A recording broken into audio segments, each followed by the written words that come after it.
The text message came while I was in the middle of a physiotherapy session, my arms shaking from the effort of rebuilding my strength after the accident. Consider it my compensation for all these years. The gold is mine now. Followed by 3 laughing emojis. My sister-in-law Amanda's name flashed on the screen, making my stomach drop. My name is Sarah Jensen, and at 34, I was learning to walk again after a devastating car crash 4 months ago.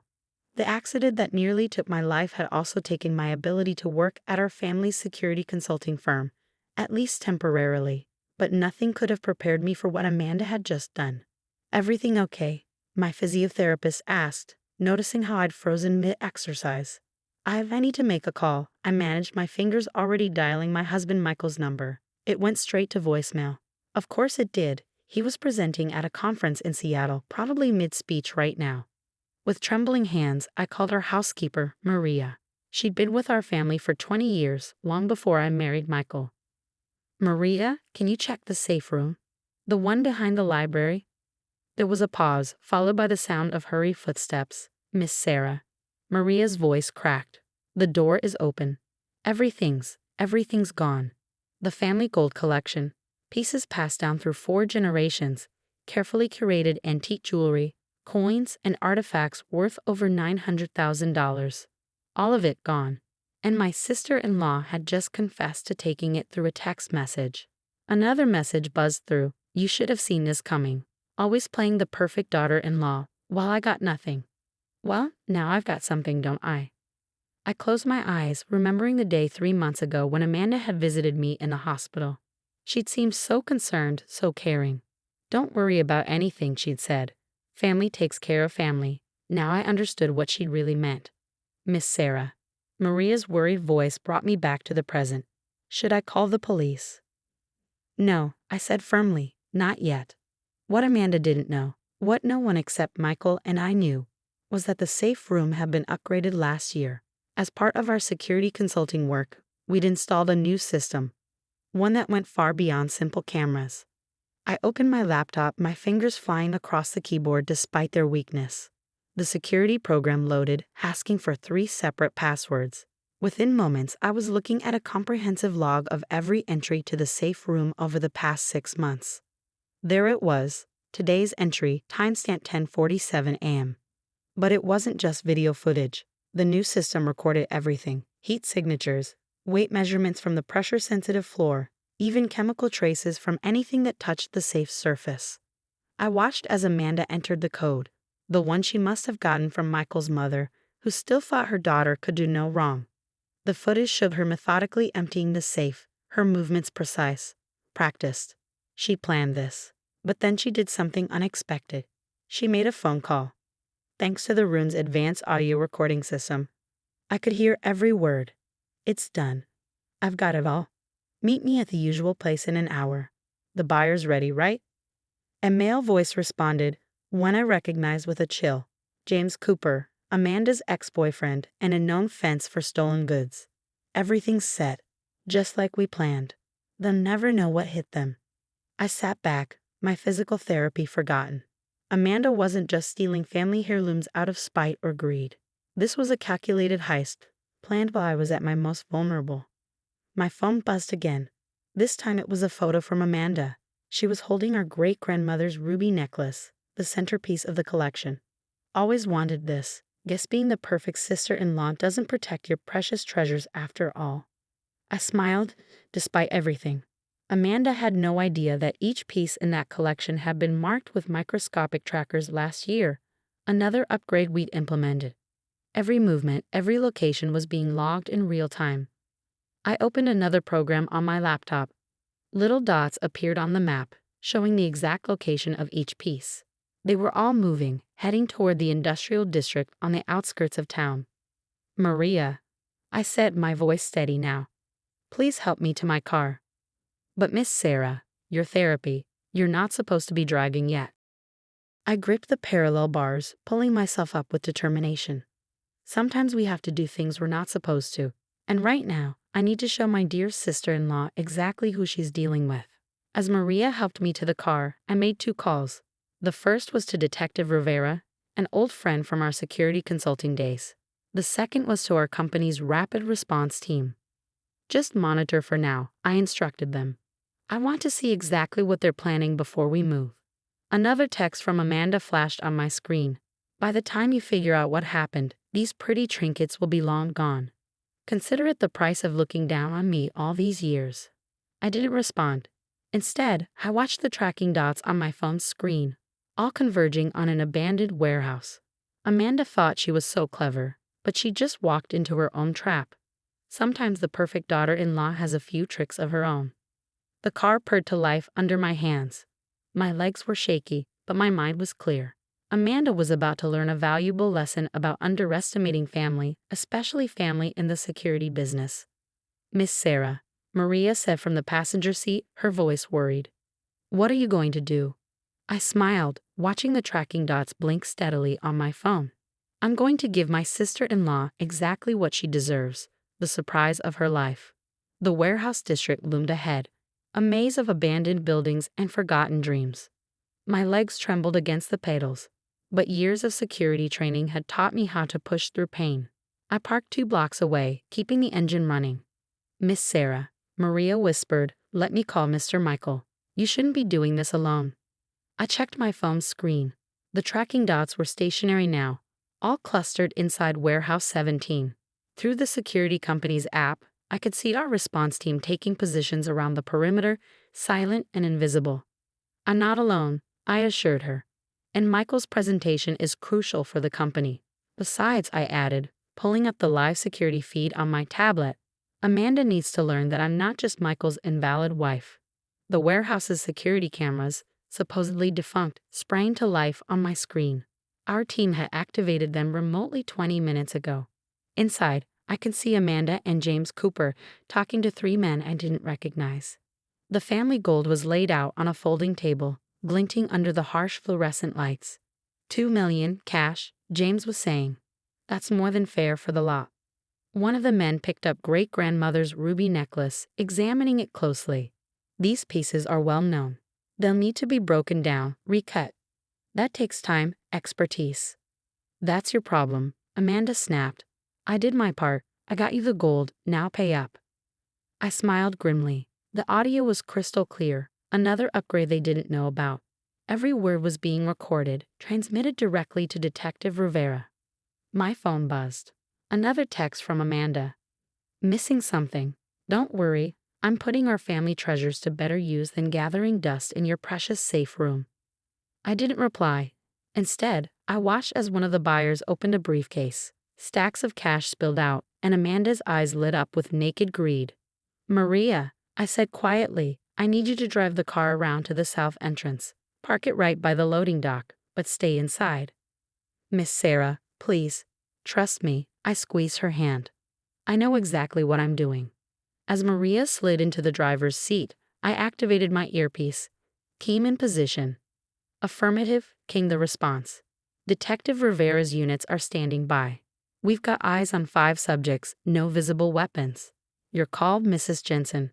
I took a deep breath, steadying myself. The buyers were counting out cash now, while Amanda practically bounced with impatience. James kept glancing at the doors, his body language screaming guilty anticipation. On my mark, I whispered into the comm.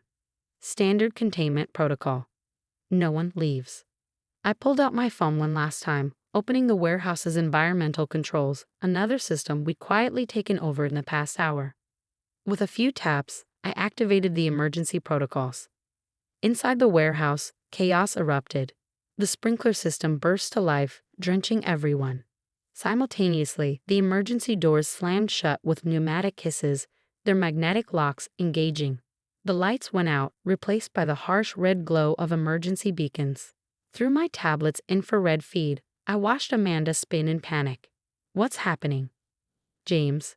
Someone must have tripped something," he snarled. "We need to get out, now." The buyers were already grabbing for the gold, their pretense of professionalism vanishing. In the confusion, no one noticed the tiny drones dropping from the ceiling, releasing bursts of harmless but disorienting smoke. "Team, move in," I commanded. The response was immediate. Every door burst open simultaneously, filled with figures in tactical gear. Laser sights danced through the smoke as voices boomed. Say cuita. Everybody down. Amanda's scream was particularly satisfying. I pulled myself from the car, my cane supporting me as I made my way to the loading dock. By the time I reached the warehouse floor, the scene was under control.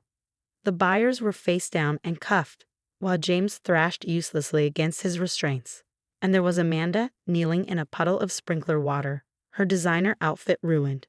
She looked up as I approached, her eyes widening in disbelief. You, she spat. How did you find you? I finished, settling carefully onto a nearby crate. Track you? Stop you? Did you really think we kept nearly $1 million in family gold protected by just a simple safe? Mrs. Jensen, Detective Rivera approached, nodding respectfully. We've got them all.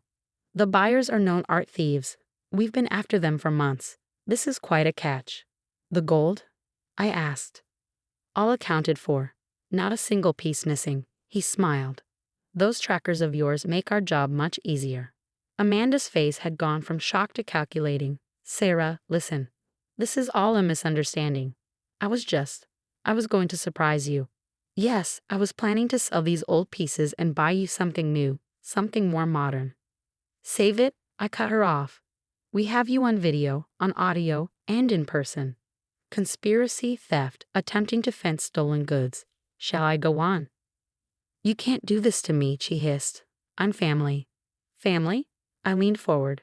Family doesn't steal. Family doesn't take advantage when someone's vulnerable. And family certainly doesn't gloat about it via text message. I pulled out my phone, showing her the string of mocking texts she'd sent. Every one of these is evidence.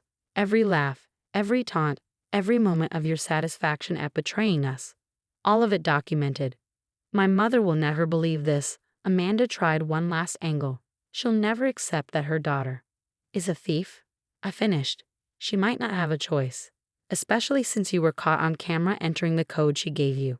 She might face charges too, come to think of it. The color drained from Amanda's face. For the first time, real fear crept into her eyes. My phone buzzed. Michael's face appeared on the screen. Sarah, honey, what's going on? I just got out of my presentation to find 30 missed calls and messages about the security system being activated. I turned the phone so he could see Amanda, still kneeling and handcuffed. Your sister decided to help herself to the family gold. Don't worry though, I handled it. There was a long pause. Of course you did, he finally said, his voice a mixture of pride and resignation. You always do. I'm on my way home. As the police led Amanda and her accomplices away, I watched the response team carefully repacking the family gold. Each piece was photographed, logged, and secured for evidence before being returned to its specialized container. Miss Sarah, Maria appeared at my elbow, supporting me as my legs threatened to give out. Let's get you home. You've done enough for one day. I nodded, suddenly exhausted. The adrenaline was wearing off, and every muscle screamed in protest. But watching Amanda being placed in a police car, her face a mask of thwarted rage, made it all worthwhile. Home, I agreed. But first, I need to make one more call. I pulled out my phone and dialed my mother-in-law's number. It was time for another kind of confrontation, one that couldn't be solved with security systems and tactical teams. Some battles, after all, had to be fought face to face. The confrontation with my mother-in-law, Eleanor, happened exactly 3 days after Amanda's arrest. I chose to have it at our home, in the library next to the now empty safe room. Michael sat beside me, his hand steady on mine, while Eleanor paced the room like a caged tiger. This is ridiculous, she snapped, waving the police report we handed her. Amanda would never, she was just confused. If you drop the charges. She confessed, Mom, Michael interrupted. We have her on video planning the sale. She was working with professional thieves. Well, if you hadn't flaunted your wealth, kept all those precious treasures locked away where she couldn't enjoy them. Eleanor's voice cracked. She's your sister, Michael. I leaned forward, my body still sore, but my voice firm. And I'm your daughter-in-law, Eleanor, the one who was recovering from a near-fatal accident while your daughter plotted to steal our family's heritage. She said she was just borrowing them. Eleanor's defiance wavered. She needed money for her new business venture. Michael stood up, picking up the tablet from the coffee table. Listen to this, Mom, really listen. He played the warehouse audio. Amanda's voice filled the room, cold and calculating as she negotiated the sale of our family treasures. Eleanor sank into a chair, her face growing paler with each word. 2 million, cash, needs to be broken down. Recut. The recording continued mercilessly. Stop, Eleanor whispered. Please. I pressed a button, and the recording ended. The code she used, Eleanor. Only 3 people knew it, Michael, me, and you. Care to explain how Amanda got it? Tears rolled down Eleanor's cheeks. She said she wanted to surprise you, to get some pieces cleaned and appraised as a gift. I thought, I wanted to believe. You wanted to believe I didn't deserve them, I finished quietly. That somehow Amanda had more right to our family's heritage than your invalid daughter-in-law. Sarah, Michael warned softly, but I shook my head. No, it needs to be said. For years, Eleanor, you've treated me like an outsider. Even after the accident, when I was fighting just to walk again, you were telling Amanda how much better she would have handled things. Eleanor's shoulders slumped. The proud, controlling woman who had made my life difficult for so many years suddenly looked old and defeated. The police want to question you, Michael said gently. About providing the code, about any other help you might have given Amanda. I never meant. Eleanor began, then stopped. What do you want from me? I exchanged a look with Michael before answering. The truth, your cooperation with the investigation, and most importantly, your understanding that actions have consequences, even for your precious Amanda. And if I do this, then we'll tell Detective Rivera you were manipulated, I said. That Amanda exploited your maternal trusts. It won't help her case, but it might keep you out of serious trouble. Later that evening, after Eleanor had left to meet with her lawyer, Michael held me close on the sofa. You were kinder than she deserved, he murmured into my hair. Maybe, I smiled. But destroying her wouldn't bring back the trust she broke. Sometimes the harder path is letting people face their own mistakes. 6 months later, I stood in a safe room, supervising as the last of the gold pieces was returned from police evidence. Amanda had taken a plea deal, 5 years with possibility of parole plus restitution. Eleanor, true to her word, had cooperated fully, avoiding charges but losing her position on several charitable boards once the story got out. Everything back where it belongs, Michael asked from the doorway. I picked up great-grandmother's ruby necklace, remembering Amanda's gloating selfie. Almost, but I think some changes are in order. Changes? I smiled, touching the updated security panel. I'm thinking it's time to share some of these pieces with people who'll truly appreciate them. Your cousin Emma is getting married next month. Perhaps great-grandmother's pearls would make a perfect something borrowed. Michael wrapped his arms around me, careful of my still healing body, using family treasures to build family bonds instead of breaking them. Very clever, Mrs. Jensen. Well, I laughed. I did learn something from all this. Keeping treasures locked away only makes them targets, but sharing them, creating new memories, that's what really makes them precious. As we left the safe room, I caught a glimpse of myself in the library mirror. I was standing straighter now, almost back to my full strength.